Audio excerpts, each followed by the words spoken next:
right, well, since last time I started with a Tina Turner reference, I'll start this one with the ever so cliche but very true Bachman-Turner overdrive, taking care of business. That's what I would call this one. That, my friend, is a good song, too. I don't know if it's like great, but it's appropriate. As the Boston Bruins take a 2-0 victory over the Buffalo Sabres in Buffalo at KeyBank Center. This is Morning Brew with Jaffe and Razor. Welcome in. That's what that was. It was taking care of business. Was it any more than that, taking Razor? care of it. Wasn't there like boys on the Edmonton Oilers did a video that I remember? It was taking care of business. Mid-'80s was the song, in every dressing room, every trainer, every workout, guys pumping on the bike. And yeah, that's what it was. Get the first goal within the first 10 minutes, get the second goal, and just cruise. They're in a much different game than the last couple Sabre games that we saw this team play prior to the deadline, where it was, a little too close to call. This one was very efficient. Yeah, it was efficient. It was business-like. Because this one was the one I was. This one was a bit of a trap one. Coming off the weekend, coming off of the homestead, coming off the trade deadline, to go into Buffalo. They had just won a game. They played decent. That this is the one of the three that I thought was going to be most difficult for them. Yeah, it's interesting. And maybe because of that, that's why Bruce Cassidy didn't start the fourth line. He starts the top line, gets him out there, gets him going. Maybe that's why. I don't know. I always assume they're going to start the fourth line now. I guess not every game, but close to it because of that. Meaning, this is that trap game, and let's not get trapped. Yeah, let's get out. But it worked. Meaning his decisions worked. Same forward lineup for this game as the last game. Defensively, Tenorti out, Zaboral in. I don't think it's because Tenorti was hurt on that hit that he took in the last game against Washington from Hathaway. I think that this was, again, trying to get Zaboral back in after he was out for a non-related COVID. Yeah, and these are ones where if you're in it from our perspective, or my perspective anyways, it seems as though they're really doing everything they can to get Zaboral going and get him to a point of real confidence. And if that's the case, you definitely want him playing against Buffalo. You want him playing these 3 games because these are opportunities for him to really feel comfortable against one of the poorer teams. Well, and this isn't really where I wanted to start, but I'll maybe we'll finish it here with this. I don't know. I mean, Grzelcyk is back in. That obviously makes a nice difference. Kampfer's out. Tenorti's out. If you get Kevin Miller back in the next couple of games, that's going to bump somebody out. And I'm seeing Zaboral. I mean, unless of course, if Cliffy had a hell of a game, by the way, hell of a game tonight. He brought it. Not just the goal. Forget the goal. Everything else, he brought it. It was smart. He didn't stick somebody. No, exactly. That's what it all came down to is. Coming off of, and he was playing well, but the penalties, it was and to come off of that double minor game and show his worth, and I'm sure again got a little bit of a message sent to him, pee slap, and he responded well. So that bodes really well for this back end, and then Carlo too. Right. So I was going to say, but Kevin Miller's the closest now coming back. In theory, he's there, with right? The team on the trip. So hopefully he can get one of the next 2 games in. And then you have Tenorti. I think it's going to be a seesaw between Tenorti and Zaboral. I think it'll lean towards Zaboral for the things that you mentioned, wanting to get him confident, being younger, being a first-round pick of the team, etc. Perhaps more upside. Yeah, he's showing flashes. He's showing flashes, right? That always tantalizes coaches. It tantalizes GMs when you do everything you can to get him consistent. Yeah. So this was not exactly the most scintillating game. It just wasn't. I mean, and you're not, we've had a lot of fun games this last now 5 games since the trade deadline, but this one wasn't. But because it was methodical, surgical, I don't care. Yeah. So what? I mean, the Bruins had to go and win, and they did. And Tuukka Rask, let's start with him, our goalie talk per episode. He didn't have to steal it, although he did make that 10-bell save on Dylan Cousins, which was awesome. But he epitomized, I thought, the rest of the team with his approach. He goes in there and get in he's not facing anyone who's going to dominate him. So it's all about management, and don't give up an easy one. Come into the game, be sharp in the first, move the puck well, skate well, hold your feet, let the team get out to a lead. And once it's 2-0, you recognize you're going to have to make a couple saves, but also knowing it's not an Ovechkin, it's not Oshie, it's not Crosby, Malkin over on the other side. You just have to be good and be focused, be ready. Don't give up a bad one. That would be my mindset going into that game. My team's going to, get a few goals, and as long as I don't give up any easy ones, don't give up any freebies, then we're going to win. Yeah, and he sure didn't. He was sharp. Right, and listen, real sharp. You never have to worry about Tuukka coming off of rest. That's for all of, and people want to criticize. True. I get he's not there, all of those things, but for a guy who misses 6 weeks to come back and be as sharp as he has the last 10 days is it just goes to the talent he has. Mm-hmm. I agree. And he talked post-game about his health, and he says, it's good enough. That's Tuukka. That's Tuukka. Yeah. I didn't see it. I didn't hear it. And if you had to ask me, Tuukka was asked about his health after the game, I would have said, he answered in the way of, yeah, it's pretty good. It's good enough. I got through it tonight. No problem. We'll see tomorrow. Maybe it won't be good. It might not be good tomorrow. I don't know. That's you're always going to get that. It just is. Yeah. Thankfully, he did all of that except that last part. That wouldn't, that'd be the only thing that would have bothered me in the sense of, because no, don't even go there too, because we all know that could be the truth. The schedule is for him to play Friday. Mm-hmm. Likely Swayman on Thursday, but there is a chance, I guess, Yarrow could too. I got a hunch that they'll split the Yarrow Swayman between Thursday and Sunday when Sunday's game is in Pitt. I don't know if part of me wants to say, put the kid in there against Buffalo. By no means to be easy, but maybe to keep the team sharp against Buffalo. In fact, if anything, just say, hey, on that Thursday night. On the other hand, it would be nice to get Yarrow perhaps in there too, if he's got his, we don't know what level of COVID he had in the sense of how it affected. Was it just constant cold or was it a really heavy case? I think we would have heard Razor if it was a heavy duty case, but I could be wrong. I get that sense as well. And it's also, so just the schedule. So Tuukka is going to play Sunday in Pitt or no? No, Friday. He's going to play Friday. According to what Bruce and they talked Thursday, about Friday, the game and then on Tuesday. Sunday's still up in the air. Right. My guess is that Tuukka again. Again, this is just me spitballing here. You go Tuukka on Tuesday, Swayman Thursday, Tuukka Friday, Halak Sunday. That's just my guess. See, I'd rather have Tuukka on against Pitt. So however you have to line, I'm looking at, I want them to get home ice. Home ice could be an issue in the second round. There could be a lot of people in buildings in that second round. I would like them to start looking at that. So I would want the best playing on Sunday. Well, they talked about only playing Tuukka 2 games. And it's a back issue. So I get it.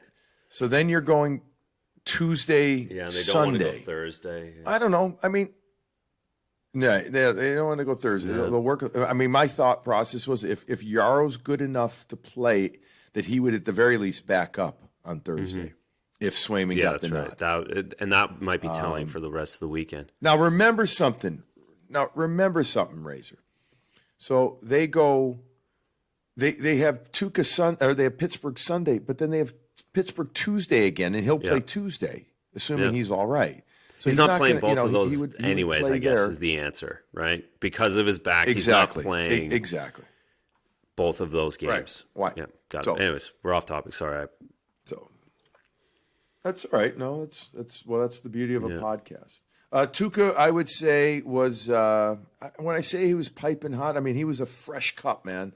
He was again. It wasn't like he had to steal the game, but he did his job. So I wouldn't give it lukewarm by any stretch. Maybe not piping hot. I would call it just fresh cup. Perfect. That's what it was. I like that fresh cup. Okay, we needed a different. We need a little bit of a middle ground in between those, and that's what it is. Fresh cup. Perfect. Okay.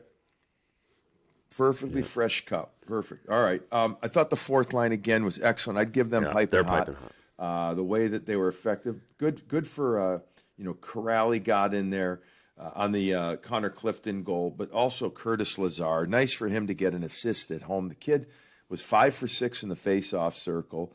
Had a hit or two. Played almost 14 minutes. Real effective, killed almost 2 minutes of penalties as well. So he really got himself involved in the game. That fourth line continues to shine. That doesn't mean, again, that I wouldn't tweak it here or there if you want to get Frederic in. But again, Frederic could go to the third line. He could go up to the third line, Razor. And you got to get him back in. You got to get him rolling again, too, a little bit. And the third line hasn't been, I don't think you're I think it's the third line that's going to, because again, no shots for Coyle, no shots for Richie tonight. Nope. Jake had 5. But that seems to be the one that you're going to shake up a little bit again, because you don't want to mess with the fourth line. Listen, they've been messing with the fourth line all year long, and they finally got it tuned to where they're playing 13 minutes, and you can put them. I think you let those guys, Wagner and Corrali paid their dues to end up on that. It hasn't been smooth sailing for either of those guys all season. I don't think this is a point where you start messing with them again. So you look to the next option. Yeah, I could see a Frederic in maybe for Richie, maybe for a game. Hey, big rig, take a rest. Put him on the left side and see if that kind of straight line play physicality can generate something for the Bees. But you got to start getting guys involved, that have been out a little bit. Well, and with Frederic, he was sick. So that's why you need to get him back. I don't think there's any rush to get a Senyshyn or someone who didn't do enough. You're not worried about getting those guys in just for clearance. You need to get Frederic in, though, because he was out of the lineup because of sickness, and he just hasn't been back in because of that. So you need to get him going. Yeah. The top line comes through as, I guess I could say, as usual. But what I really liked was how effective they were with puck possession plays. They didn't mess around. They lobbed it in a few times. They worked walls. They didn't try and go all razzle-dazzle, as I like to call it, against the Sabres. And because of that, they completely owned zone time, especially early on. They did a lot of stuff. Pastrnak was very involved. He ended up playing 14 and a half minutes again. Only this line, I mean, they've played lower minutes, which I'm not against, but he had 5 shots on goal. A couple of them were on the power play, but I did think his jump it's coming back. I want to bring up one thing about the power play when I'm done with this and get your take on what you thought about the top line. But I mean, I thought Berge and Marshy, they're themselves. Pastrnak, I do feel like he's getting closer for a pasta type breakout. I do. I think the water it's simmering. It's maybe getting a little bubbly, but it's not a full blown boil yet for the pasta to be added. Not quite there, and it's a couple things. One, the minutes that the forwards had across the board, the depth to be able to have them at 15 minutes. That's perfect. Like music to the ears. Mm-hmm. The other thing is how often we talked maybe a month ago of wanting this first line, especially to get rid of the razzle dazzle on nights where they didn't have it, to chip it in, to go in and have puck possession, and they flipped the switch on this completely in the last 8 days. This was the game where they were losing 3-1 because they didn't have the stuff, but they still tried to force plays and they just got caught off guard or they gave up the goal. Whatever, tonight wasn't that. And it started with that top line, to your point, just getting it in, puck possession. We're not razzle-dazzling tonight. We're going to score a couple goals from the middle of the slot, off a rebound, and call it a night. Move on to the next one. Yeah. 15 attempts from David Krejci's line. 15. 2 reached the net off of the stick of Craig Smith. 6 reached the net off the stick of Taylor Hall. None from David Krejci. So the first time since the trade deadline, he has not recorded a point either. But I was okay with his game. I was okay with the Lions game. I was. I really liked Hall twice, drive into the net. One time against Ristolainen, really got, dropped the shoulder, dropped the knee. I think he'll score against his former team. In one of the next 2 games. I just feel like that could happen. But I really liked that. I liked the first, second line, fourth line I loved. Third line, I know they didn't score again, but I'm not saying it was awful. It wasn't good. It wasn't what they needed to be. That third line seems to be the key now to this team, bud. Like this, if they get going, watch out. Yeah, absolutely. And it's essentially 2 guys. It's Charlie Coyle and Jake DeBrusk. If they find a way to score just even once every 3 games, each of them, 2 goals a series is going to make such a difference for this group. It'll be like the fountain of youth if that starts happening. Yeah, that would. You want to talk? Yeah, you're right. The energizing factor of that. Big issue still, though. You touched on it. Big issue. Too many 6 penalties again tonight. It's killing me. It was bugging 6 again. It's. I mean, coaches. That just brings coaches to a whole nother level of. Are you kidding me? You wanna talk about a crap storm? Oh my God! That throws coaches through the roof. And it's again, it's hard to say that because this group turns it on and turns it off the way they do at times with certain things. We just talked about the first line turning into a puck possession line when they want to. But I always feel like these penalties, these undisciplined offensive zone, that's hard to break the habit. And when you get away with it with a great penalty kill throughout the regular season, it's hard to break that in the playoffs, especially nowadays because the referees aren't changing the game as much as they used to. They're not. The penalties in the regular season are the penalties in the playoffs nowadays. And if you're taking 6 now, it's at least 5 come playoff time still. It's too many. That's too many. It's just way too many. And, a few of them I felt unnecessary. The Lausanne one comes to mind in the corner. You're like, that did one. There was a few that were but 6 is 6. A little though, running right? around here and there. Yeah, 6 is too many. End of the game, interesting scenario. The Buffalo Sabres ended up having 7 guys on the ice. They had 6 because they pulled their goalie, and then you want to talk about lack of communication right there. I just think that, I don't know. Listen, who's that on? Is it on the coaching staff? Maybe they miscommunicated. But I also think it's on the players because you're seeing all these players on the ice and you're like, okay, well, wait, we pulled our goalie. There's got to be 6, right? So that next guy jumps out, and meanwhile you miss another guy in your team somewhere. But that power play was anything but effective there. Fortunately. But 6 on 3, and then you're turning it into a game, right, with the penalties. Again, if that's Washington, that's a hockey game. and that's where the concern is. But yeah, the too many men. I always, as much as the coaches always end up owning that. I mean, really, it's on the players because somebody missed an assignment, and again, it's always the coach that gets it. But very rarely do coaches tell two guys to take one guy. It ends up that someone's just not really paying attention enough, or someone sees a body and they go, and that's how it works.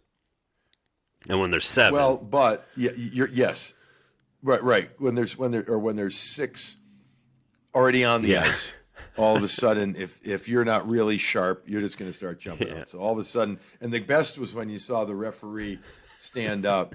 And people watching on YouTube saw the referee say, too many men on the ice. 7, like he was a little kid counting for his child. He's so excited. 7 on I've never been able to do this before. Yes.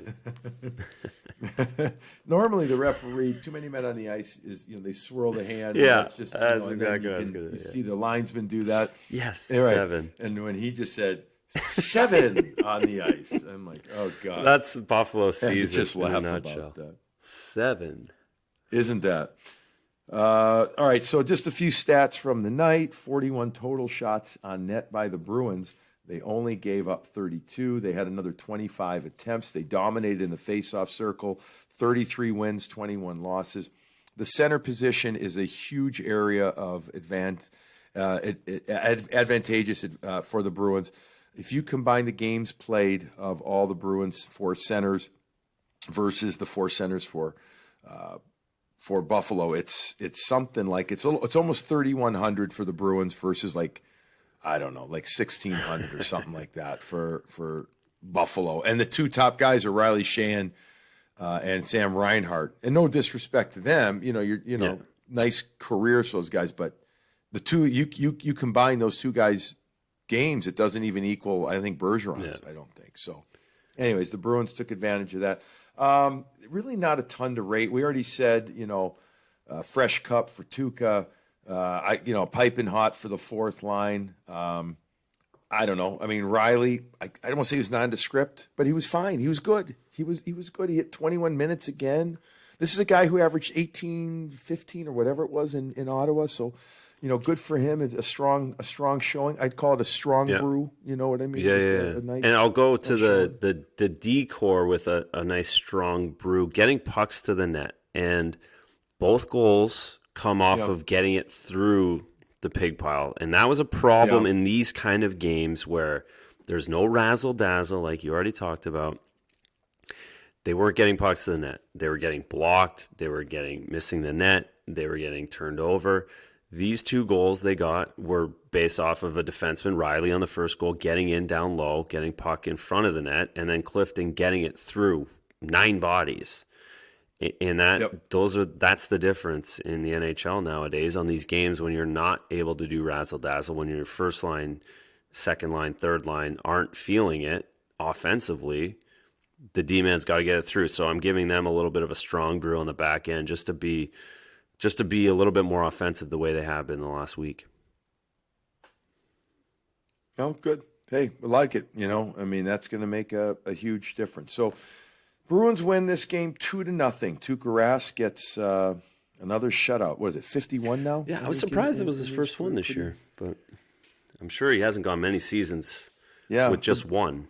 I mean, he might get another one here or there, but this is a long way through the season for him to only have one shutout. Yeah. The Bruins could face on Thursday Ukko-Pekka Laukkonen.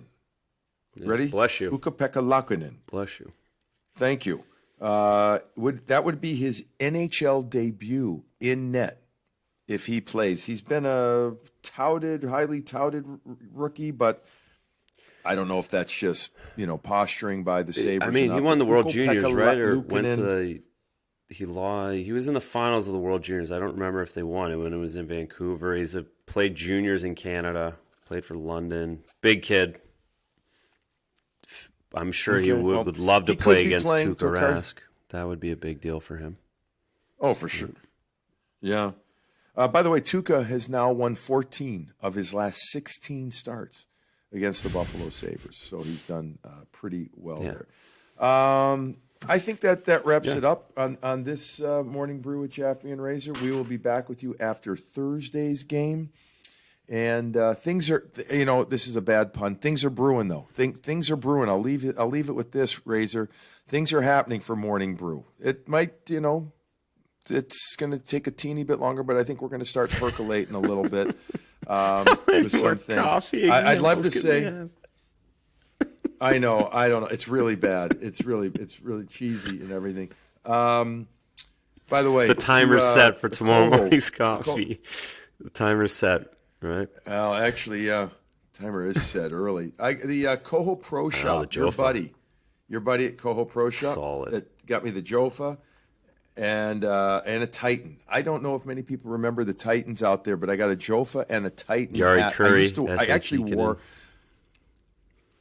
Yep, I wore a Jofa for, I don't know why. I was done playing college and I started wearing a Jofa. I'm like a biggest schmuck around. Like, there's no protection in that thing, but you think you're cool. I wore that for a bit, flying around. But go visit the Coho Pro Shop, KPROshop.com. He's good buddies with Razor. Sent me a couple lids too. Yeah. So we thank him. Mace Man had the Coho on. He doesn't take it off. That's why I got the B on, because I can't get the Coho off his head. Nice. Guys, all right. But go check it out. Some great old school stuff. All right, that wraps it up. Everybody have a wonderful Wednesday. Your Bruins have won 5 in a row since the trade deadline. They'll look to make it 6 on Thursday. But until then, have a wonderful day and enjoy the heck out of that coffee.